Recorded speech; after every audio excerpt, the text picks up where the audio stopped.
How much do you really know about the apples you put in your pies, or the carrots you made in that stew? What makes them so sweet and juicy? Actually, very few consumers do research on how or where their fruits are growing, or how they came to be in the first place. They easily assume it's a simple process, and after conducting my own research, I can tell you that there's a lot more science behind it. I've gathered knowledge from various articles where the same ideas have been deduced on what they've learned or experienced firsthand. I'm here to inform y'all about the evolution happening in growing fruit, and I will show how this advanced technology is being used in farming and managing soil erosion on harvesting fruits and vegetables. There are various fruits that you may eat regularly that look drastically different from their pastime. One of the fruits that has been carefully bred by farmers is none other than the apple. So these are some apples that have been crossbreeded. The C stands for which ones can be crossbreeded. So the Granny Smith and Gala can be crossbreeded, but the I means that they can't be crossbred. And the P, I think, is for pollination, and the T is for timing compatible. So if the timing is right, then they can be crossbred. There we go. Apples are bred by crossbreeding. This means planting one or two parent seeds to form various types of apples we see today. The father and mother seeds, once grown, are tied together to produce new variations of apples.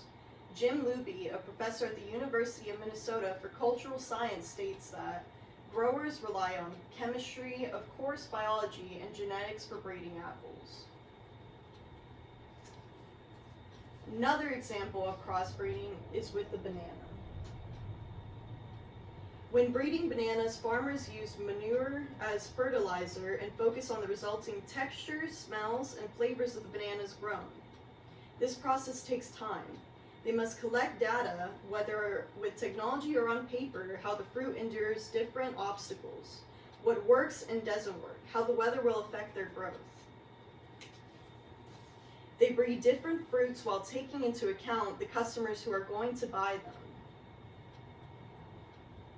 Fun fact, the original banana, compared to the domesticated version we've come to love, is filled with large seeds and are short and fat.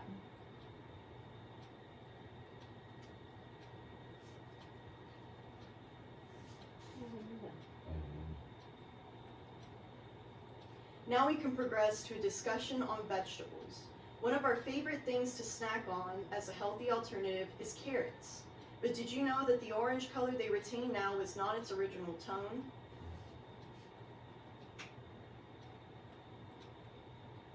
The wild carrot originating with white roots was tamed in Central Asia. These carrots in the 10th century had hues of white.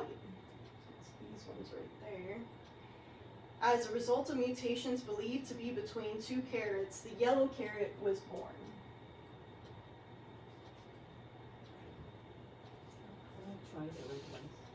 Through human selection and development, the orange carrots came to be around the 16th century.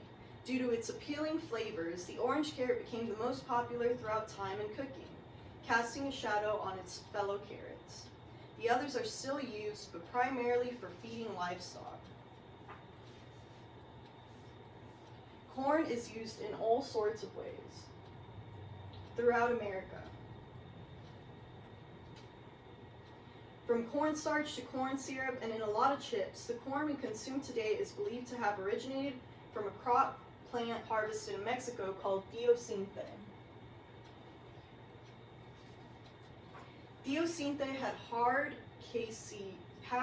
seed casings which had to be softened to ingest. Changed through genetics, just like our previous conversations on vegetables and fruit, and cross-pollination came to corn we know today. But Terry Daynard, an author of several articles on corn, states that the original Diosinte trait still exists in modern corn, and that if you examine an ear of corn at silking, you'll find several tiny ears, each with its own minute kernel initials in the axils of husk leaves. Let's take a look at different tools or spaces provided to manage soil erosion, which helps farmers breed their crops.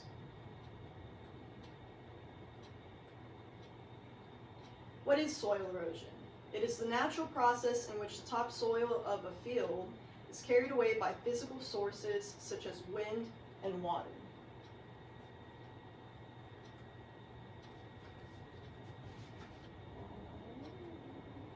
Preventing soil erosion. A windbreak is a line of plants that can be planted to provide a barrier for wind or water.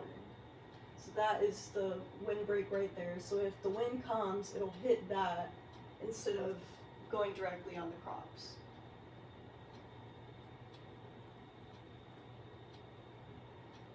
Terrace farming. Terraces are level places built on hillsides. So all of those ridges are the terrace farming.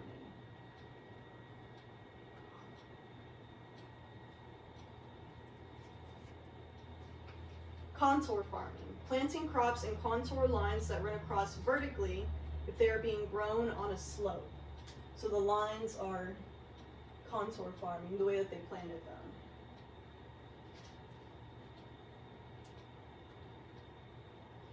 Groins, wooden planks, or seawalls can help resistance of erosion on beaches where crops may be grown near.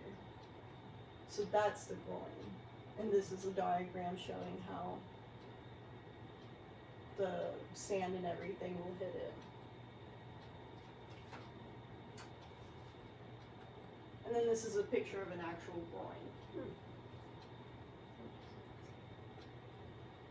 I hope this speech has broadened your views on farming tools and methods and given some new appreciation for the process fruits have gone through to have their advanced textures, flavors, and appearances, as well as some new insight on the sciences behind crossbreeding crops. Thank you for listening. Okay.